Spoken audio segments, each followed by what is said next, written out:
Good afternoon, and welcome again to another session of the Aspire Wellness Program, Celebrate Aging. Today, we're very happy to welcome our almost centenarian, Sylvia Churgin.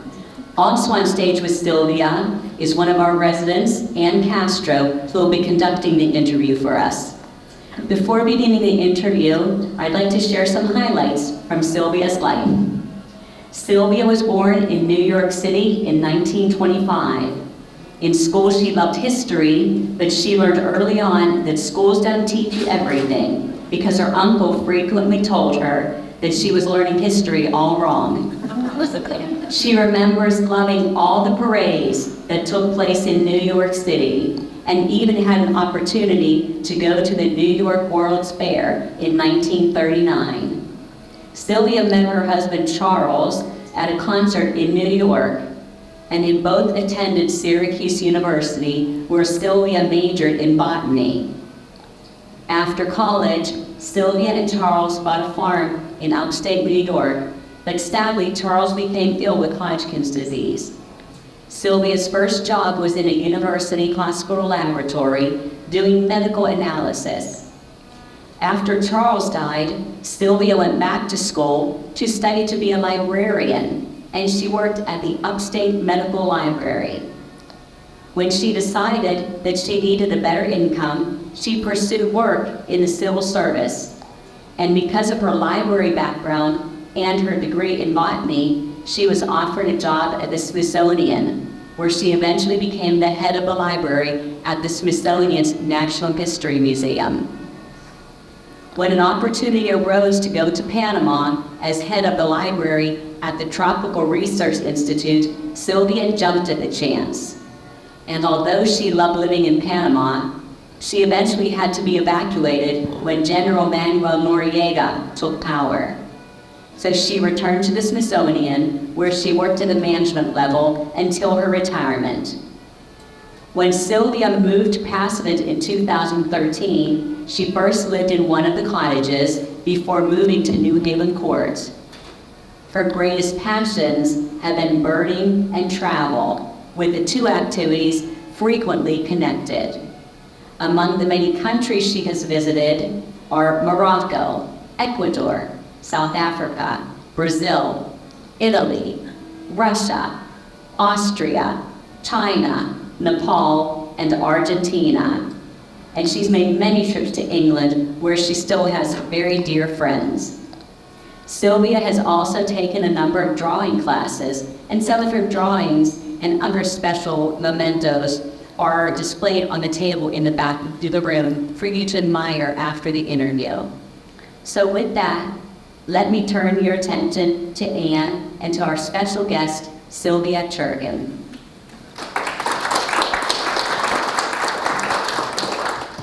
Okay, Sylvia, time to roll.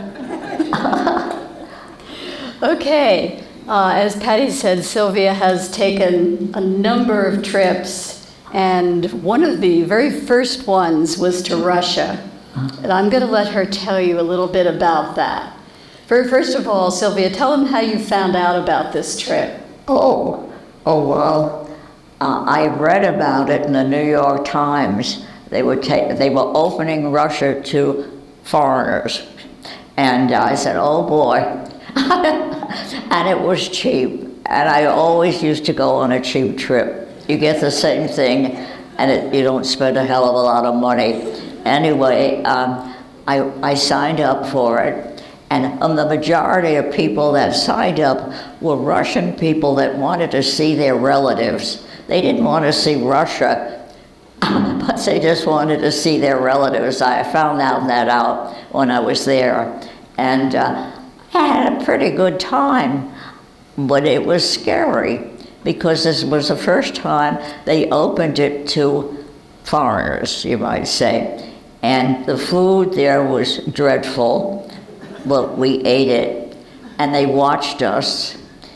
Even in bed, if you left the window open a little bit for fresh air, you could just feel it when you were sleeping that you knew that they were watching you.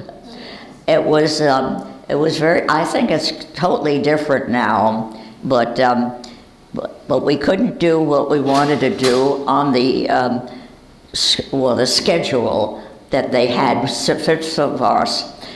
I wanted to go someplace. They said, no, we plan to do this. We went to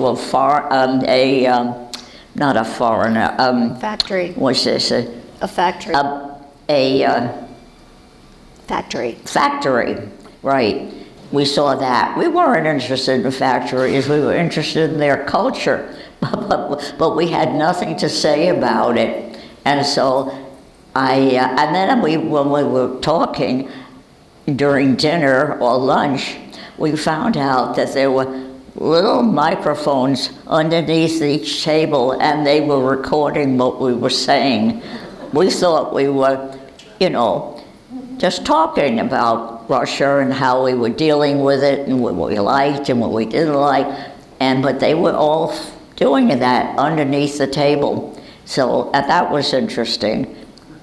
That was the first day, and we were very conservative, I should say, when we started talking about Russia. The food was terrible. I know Russian food because half of my family were Russian, and we knew what borscht was, and they gave us something dreadful. But I think it's improved because my two friends, my London friends, went to Russia this year, and they said it was wonderful, Sylvia. How was the food? Wonderful. Well, they finally got the idea that you had to give good food to couples, to people that visited, because then they never had any visitors. And then we were checked at night. I like to have a little, well, what should I say? Fresh air when I'm in bed, just a little bit.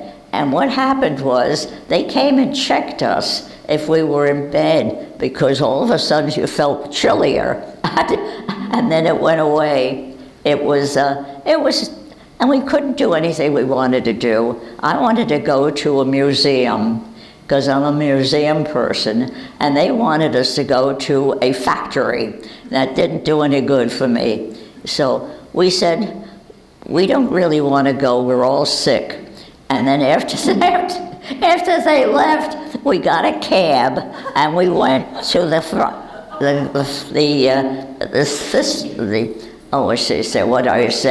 exhibit that we wanted to go to. But it was funny because we got a cab going, but we couldn't get a cab going back. It was the evenings that everybody was going home. They were zipping apart. There were no cabs or anything, and we didn't know what to do. So one of our people here that came with us was Russian, and she got out in the middle of the street with all these cars and stopped one of them, and we got out, and they took us to our Hotel. Well, Apartment. what? Your apartment. Yeah, we took there. Well, it was a big apartment place. They took us there. We got out, and we were so happy, but we got out in the wrong spot because a lot of the places there had different entrances, and the English would go in one entrance and see the same thing, and the Russians would go in another restaurant and place. It was crazy, and we didn't know where to go, and we had to eat, and we finally found someplace, and they drove us to the place where we were supposed to be, but it was scary because everything was organized. Like you go here and you go there, and no fooling around. But I did want to see a museum, and because I'm a museum person, and we did slip away from our regular guide and went in to see the museum, and I found out why they didn't want to see it, because during the revolution, they totally screwed up the museum, that they ruined the pictures. They didn't have anybody to tell us. You know, when you go into a museum, you've got somebody to tell you where to go and what to see. Forget about that. There was nobody there, and we were sort of walking around. They found us, but but they didn't want us to see the mess that they left, and it was disappointing. And the food was disappointing because I know good Russian food, and it was disappointing. So I don't know. On We're going to do another thinking story. about it, I had a really exciting time, but the food was lousy, and and somebody stole my hat. Wait, we got to start the hat story from the beginning. You may have noticed that Sylvia is wearing a very interesting hat here. She's wearing it because she thinks I want to take it away from her. This is, and she has a story about the hat. Oh yes. When people found out she was going to Russia, they told her she needed a hat. So then what happened? Yeah. Well, when I went to tell my friends, I told my friends I'm going to Russia in the winter. Oh God, you need a hat, Sylvia. So I went to a really nice store, but they were so expensive. So I got the cheapest thing they had. First, it was supposed to be fur, but it kept falling out. I was leaving all my little fur all over the place. And so I went to they said, Sylvia, go down into the basement of this house. It was a big house. And they had American stuff. I don't know why it was down there, but it was down there, and I found a hat. This. They told her. I've been wearing it ever since. They stole your hat. What? Remember somebody stole your hat? Huh? Someone stole your hat. Well, my first hat, and it was lousy. But this one is real fur, and I've been wearing it ever since. And she's still wearing it. So, but we were very looked upon. What they did at night was we had to sign in at every place that we were here. And then what they did was they opened the window just a little bit, and you knew that they were coming in because all of a sudden it got cold. And we were just sort of, we weren't paralyzed, but we didn't move in bed to let them know that they were there. And they checked everything, you know, what you had in your suitcase and this and that. It was a very itchy sort of trip. And when we got to Paris, we went,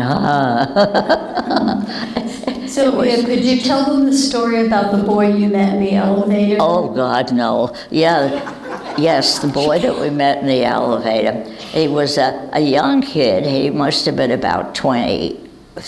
But, and he came, we saw him in the elevator. We got on an elevator to go to our apartment, and he said, now you've got to listen to me. I have to get out of this place.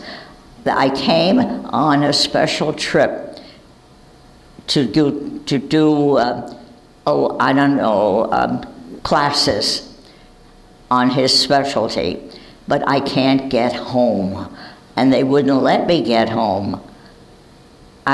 So he gave me a piece of paper with his name on it, and then I had to get off the elevator, so I didn't know what would happen to him.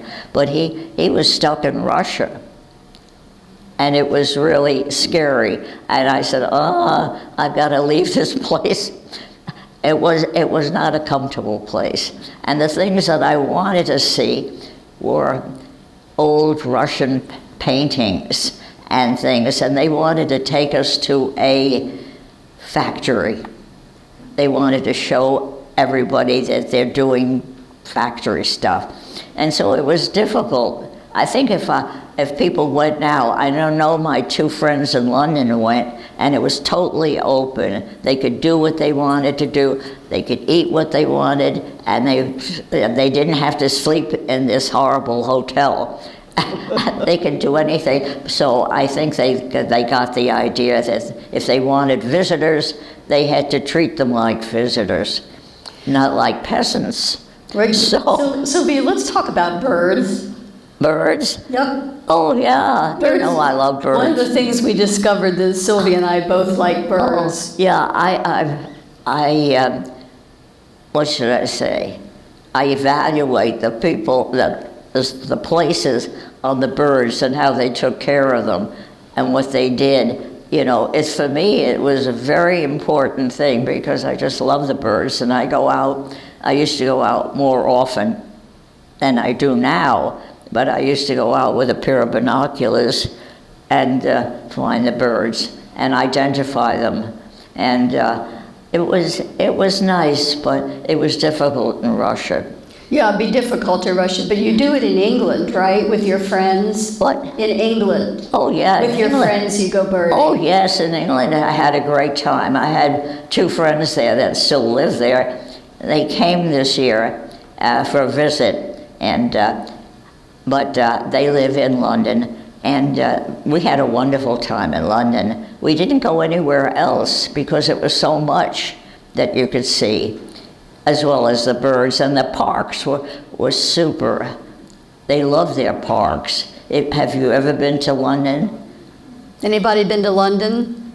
Yeah. There you So go. you know their parks are beautiful, and but I was amazed because I came from basically New York City. I think they've caught on now. The parks should be beautiful, but they had benches, and that was it. But I really had a good time all the way. Let me ask you a fun question. What's your favorite bird? Do you have a favorite bird? Oh, I don't know. I like them all. Oh, think of a favorite. I have to think about it. Okay, we'll ask you later. I have a favorite, and I'll tell you what mine is. But first of all, I want to ask you if you know what that is. Oh, well, water birds are nice. What's that one, do you know? But This is a blue-footed booby. what is this little cutie? It's a blue-footed booby. Do you know where you see them? No. You see them in the Galapagos Islands. What me? And you've been there. No. The Galapagos Islands? Yes, you were. If I did, I don't remember. Rosemary says you were. But it's nice to travel. I love to travel. I love to see new birds. I love to see new people and new food. And I wish I could do it again, but I've done enough. Where would you like to go back to? London. Back to London. Yeah, that makes sense. Yeah, I would. As far as birding goes, it wouldn't be London. Maybe it would be. There are so many places. I'll have to think about it. Okay, we'll think about that, along with your favorite bird. I like small birds. Okay, I do too. I do too. But I like any kind of bird. I'm not crazy about the big ones, you know. Yeah, but the big ones sit still. Well, no, they fly over oceans. Well, yeah, but they sit still so you can look at them. They sit still so you can look at them. Like a heron. Oh, all right. And the little ones, I just love birds, period. I'll tell you my favorite. My favorite bird is a titmouse, a tufted titmouse. A titmouse? You like those? No. You don't like titmice? Oh no! Oh no! No. I'm doomed. Can you tell us anything about working at the Smithsonian? Oh, yeah, I worked there for quite a while. in the Museum of Natural History. I was working in New York State in their museum, and I found out that there was another museum across the street from me, and it was, I don't know what museum it was, but it was a museum, and I said, "How much do you get?" She told me. I said, "Oh my God," it was 3 times as much as I got at the museum that I was working. And so I wrote a letter to the Museum of Natural History in DC.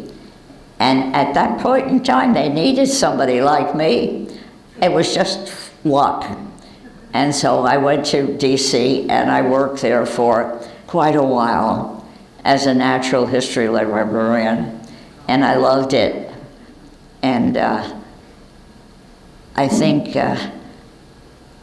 I love the parties. We just, oh yeah, somebody blew it for us, and we're not supposed to have parties. We're not supposed to have liquor. We're not supposed to, you know. And for the federal government, I think they meant it, but we didn't mean it. But we had parties for birthdays, going back and forth on a bus, because we couldn't find any place to stay in DC. Everything was full. And I said, "Gee, I'm not going to be able to take this job because I can't find any place to settle down in." And they said, "Well, you take a bus and they take you to an area that has transportation for everything." And I kept the job and I used that. But if I hadn't found those people that told me where to go, I would have gone back to New York. But fortunately, and I had a wonderful time. All the parades, all the interesting people, and the parties. And the parties were on us, because we went up to the roof and we had birthday parties and Christmas parties, and you name it, we'd had it. And I had a good time. And I don't know how I got to Syracuse, to Washington, but what I did was I talked to some people that were librarians and asked them where they worked, and then I asked them how much they made.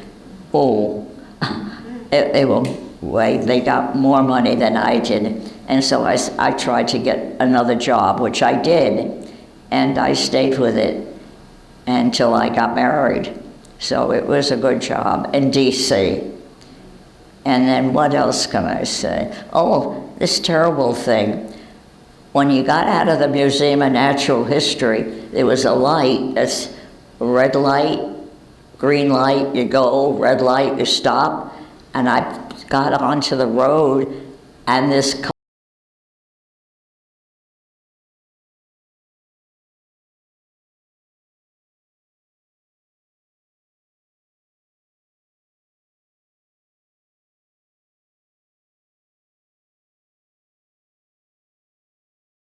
somebody kept going when the light said red. So I learned a lot. But I had a good time all my life. Okay, let's talk about another place where you worked. Let's talk about Panama. Oh, Panama. Yes. Oh, yeah. I went to Panama. What happened was the librarian in Panama, which was supposed to be under me, just decided not to do it anymore. And they didn't have a librarian. And I put out all kinds of what should I say, advertisements that we wanted a librarian, and nothing happened. And I said, okay, I'll take the job. And so I did, and I went to Panama, and it was really good. They didn't have any librarians that were at our level, let's say, put it that way, and things were getting stolen, books were getting stolen. I went, I found out where they went. They went to the state, the people that stole them to let's say what I was saying. They were sold on the street as books that you could buy. And one of my friends said, we found out where the books are going. They're being resold to people that wanted to read them. But I said, but they're not theirs, they're mine. And I was really very upset, but I realized that if I made a big stink, they would be in terrible trouble. They would probably put them in jail, the Panamanians. And so I talked to them on a one-to-one basis, and they stopped doing it because I said that if you keep doing it, we're not going to have any books, and you're going to be really in big trouble. So anyway, I did that, and I felt that was a good thing to go right to them and talk to them, because I know they were selling them. And because one of my assistants, I couldn't pay them because they didn't want me to pay any Panamanians. Don't ask me why, but they were volunteers, but they would still get in trouble. And they took the books and they sold them. And I said, I told them what the effect was. And I said, if you keep on doing it, I'm going to have to blow the whistle. But they stopped. And that was my only...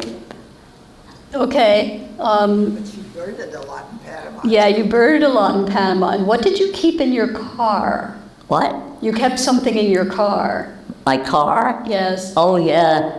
It was very, very... what was I say? We had a lot of people with guns, and they were at each station at the at the buildings and where you parked, and if you did anything wrong, they would take you and put you in jail. That was scary. It was after I'd been there for a while, and there was a change in their management, and they didn't like Americans, definitely not. They had big signs that said, "Americans go home." And you get off on a bus and the big sign would say, "Americans go home." But I didn't go home. I stayed, and because Noriega, he was a real crook. He lived there, and he had a house that looked like a castle, and he ran the place. And finally, I got a little nervous. I say, if I'm doing something wrong, nobody's telling me anything, but I was really upset. And some of my workers disappeared, and I was going to disappear too. But I called up Washington and I said, "It's getting a little hot here. I think I better leave." And they said, "Well, why don't you go to someplace else close by?" I said, "That's not going to solve the question." So I came home, and I was very glad. But you get into a foreign country that has problems, you're really asking for it. I had no idea, but anyway, I was okay. I'm going to tell you what she had in her car. But I'm going to tell them what you had in your car. oh, my car! You had. Wait, I forgot about the car. I had a nice car and it had a big trunk. We weren't supposed to take any guns or machetes or anything in the car, and I did. I took a machete with me. Yeah, I brought it here, and I gave it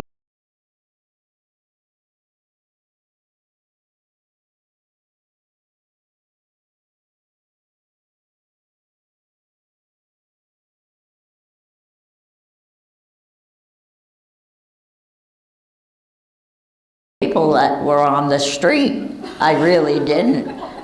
And a small machete, you know. I don't know what I would do with it. Open the trunk and wave the machete. I don't know. I used to do crazy things. I don't do them anymore. Okay, we're going to talk about something else. We're going to talk about cats. Cats? Cats. Cats. Why don't you tell us how you got your first cat? My first cat? Mm-hmm. Oh, my first cat was a visitor.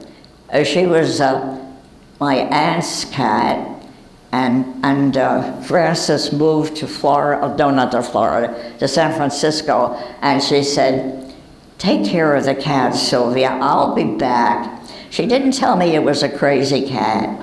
It did its bathroom in the tub. No, it did its business in the tub. And it was a pain in the ass to clean that every day, twice a day. I was so glad why didn't she tell me that the cat needed different, I don't know, but she didn't, and she got it back. And I said, I told her, I said, you know, this cat has never been trained to go to the bathroom. She said, oh, well, you know, we just do it. And she didn't care. So I gave her cat back, but I do like cats, you know, reasonable cats, and intelligent cats. Not cats that pee in the bathroom, not only pee, but other jobs. It's like... And you had a cat that taught you a special trick. What? You had a cat that taught you a special trick. A fetch. What? You had a cat that taught you to play fetch. Oh, the vets. Fetch. Oh, fetch, yes. Yes, I had a really brilliant cat, smarter than me, and he taught me how to fetch. Tell me, I was sitting on a chair reading, and he was picking up stuff and bringing it to me. And I said, huh? And I threw it away. And then he brought it back to me, and I threw it away. We had a game. But he knew what he was doing, and I finally caught on. But it was funny because I said, I can't get rid of this stuff because he's bringing it back to me. But he was just an ordinary cat. He wasn't a breed, but very smart. And I've liked cats for always, because if you work all the day, you need a cat. Dogs are impossible. You have to walk them every so often, or you're in big trouble. But cats know what to do, and I love them. I wish I had another one. Does anybody have an extra cat? No? Okay, I have a couple general questions to ask you. In your almost 100 years, what do you think is the most important invention that's been made? What invention is the most important in your life? In my life? Mm-hmm. What I did or what somebody else did? No, something that was invented. Oh. Like a thing. I don't know. Most important. What do we have now that we didn't have when you were little? When I was small? That's really important. That maybe you wish we did have when you were little. Well, we were poor when I was young. We didn't have very much. What invention do you think is the most important? I think the radio. Okay. Why? I think the radio, Why the radio? really, and actually, when I was small, we didn't have a radio. We had to go to a friend that had a radio, and then finally we bought one. But they were expensive, and they were essential to find out what's going on in the world. And so, yeah. Okay, here's another question. You're going to be 100 years old in January. You're going to be 100 years old. Yes, yeah. What do you want for your 100th birthday? I want 101. Good answer. Very good answer. We have enough stuff, but we need life. Okay. All right. I'm going to tell these people something that I think most of them don't know. There's one friend that you have had for, are you ready? 75 years. Can you imagine having the same friend for 75 years? 75. Next year. And that friend is here tonight. Who's that? What? Who's the friend that's been your friend for 75 years? Oh, I think Rosemary Shirley. I've known her for a very long time. And yes, before we even went to college, we met. She wanted to do domestic science. And I just wanted to do science, but we found out it was the same thing. In botany class. Botany class. So I'm going to let Rosemary come up and tell her favorite Sylvia story. Do you have one? That's hard. I have several. Wait, do you? Use the ramp. Oh, it's right over here. Yeah. Well, this thing that's in there. Where's she going? Oh, here.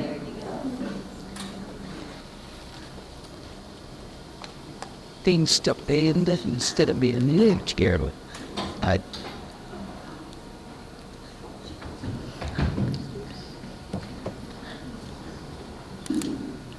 Funny.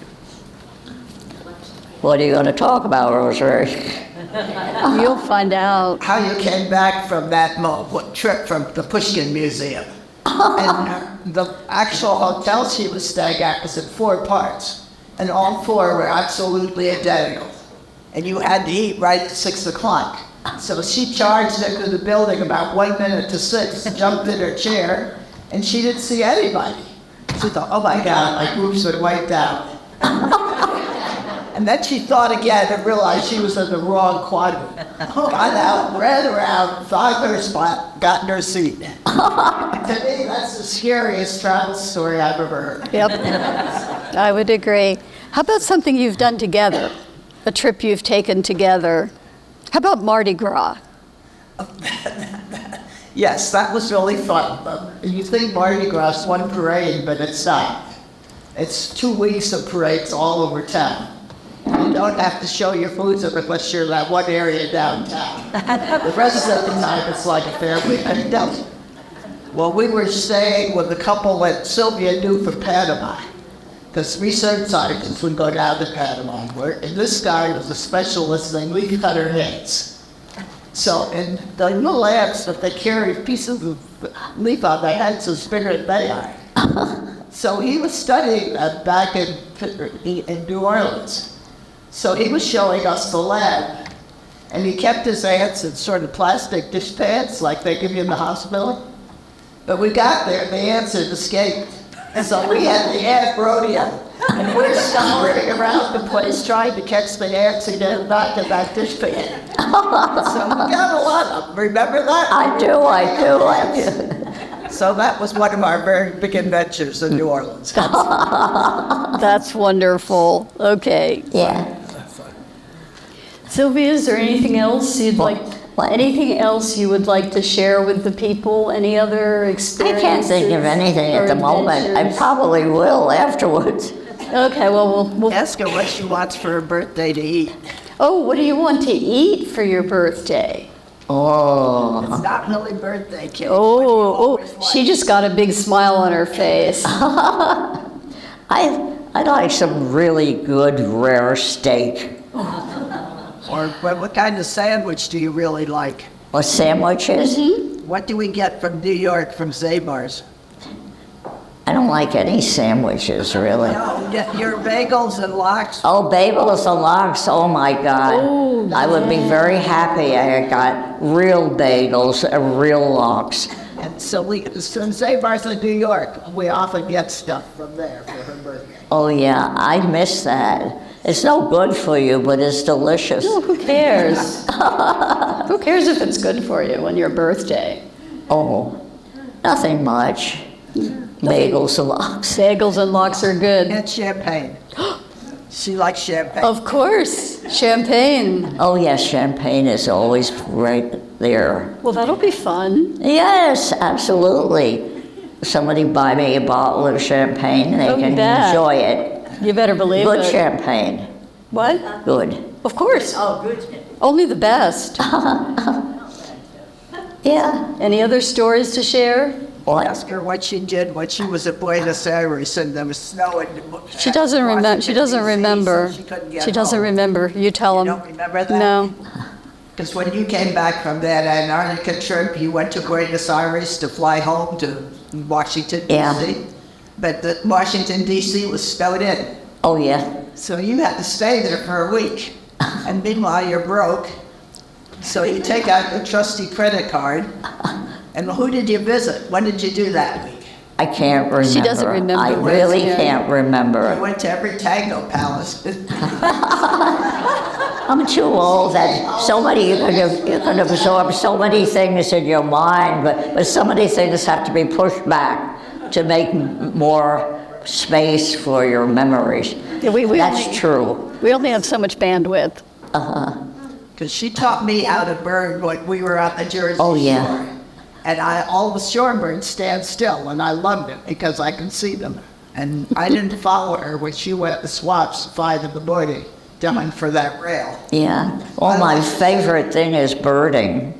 So she, I do some art too now, but I don't have the space for it, little apartments. But I do love birding, and I have bird feeders, and constantly watch them. But I always get the same stupid birds. I want something with color. Hey, but we had a goldfinch yesterday. goldfish, yeah, well, that's good. Yeah. Send them over to me. Oh, you had me. Was it your feeder? Well, anyway, but gosh, so when you start being 100, it's sort of good, like you're starting all over again. Really, you're not getting old, you're just beginning again. And you've got to keep that in mind and do anything you want to do. That's good. I would say that's a pretty good motto. Okay? Yeah. Thank you, Sylvia. Well, this was a big surprise. And please do take some time to look at the table in the back. We have some of Sylvia's drawings there. She's a very talented artist. We have some things that she's collected from her various trips. I was going to put the fur hat on the table, but she won't let me get my hands on it. Thank you. Thank you again, Sylvia, and thank you, Anne Yeah, and Rosemary. but this has been a big, big surprise. I haven't seen some of you for a long time, too. You too. Okay. I know. I'm glad we're all here. Thank you for coming.